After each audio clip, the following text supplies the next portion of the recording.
They thought fencing off my own driveway would stop me. A month later, every HOA member, including Karen, was paying me $5 just to get out of the neighborhood. It all started with a sign, private HOA property, no access without authorization. It popped up right where my ranch driveway met the main road. The message was bold. The placement was deliberate. And the culprit? Obvious. Karen. Queen of the local HOA, dictator of flowerbed depths and mailbox paint codes. My property's been here long before her cookie-cutter subdivision was even a blueprint. 50 acres of working ranch handed down from my father. Remote, self-sufficient, peaceful, until the HOA creeped in next door like mold on bread. At first, it was the usual Karen nonsense. Your barn is too visible from the cul-de-sac. Your cattle are intimidating to walkers. You should plant O-approved shrubs. I ignored her. She didn't control my land. I wasn't part of her HOA. But then I woke up one Monday morning, and everything changed. There it was, a steel fence with an electronic gate, planted squarely across my ranch's only driveway to the main road. Concrete pillars, cameras, keypad access. Karen stood there with her signature clipboard and smug little grin. Don't worry, it's just for community safety.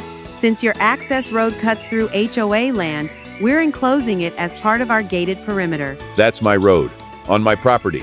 Well, your deed doesn't specify a separate easement to the highway. That makes this a shared access point, and under our new resolution, it's now part of HOA security. She wasn't lying.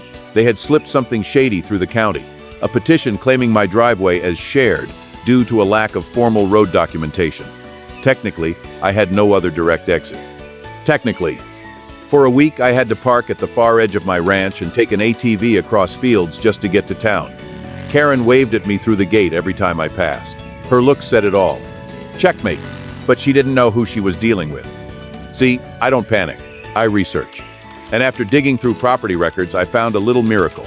An old, neglected lot right at the entrance of their gated community.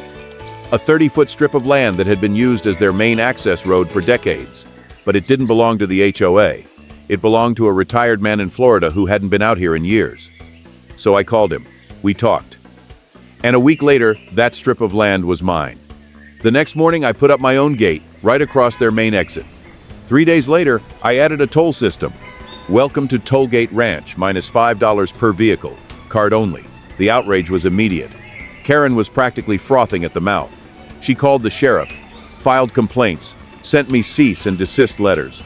But I had what she didn't: paperwork, deeds, zoning permissions, business licenses, and the legal right to do whatever I wanted with my property. She tried to argue I was extorting them. I showed the deputy my perfectly legal toll business. This is America. Private land. They can use the free county road 15 miles out, or they can pay for convenience. Their choice. One by one, HOA residents caved. The detour was rough, unpaved, and added 20 minutes to every trip. Soon, I had people asking for monthly passes. Karen held out the longest. But after a month of stomping and screaming, she finally pulled up to my toll gate and swiped her card. Her lips were tight. Her face was red. I smiled into the camera as the gate lifted for her. Then I installed a little shack by the gate with a sign, Tollgate Ranch HQ. I'd sit there with coffee, listening to country music and watching the HOA money roll in. I added an app, a website, even custom decals for premium pass members. Before long, I wasn't just breaking even.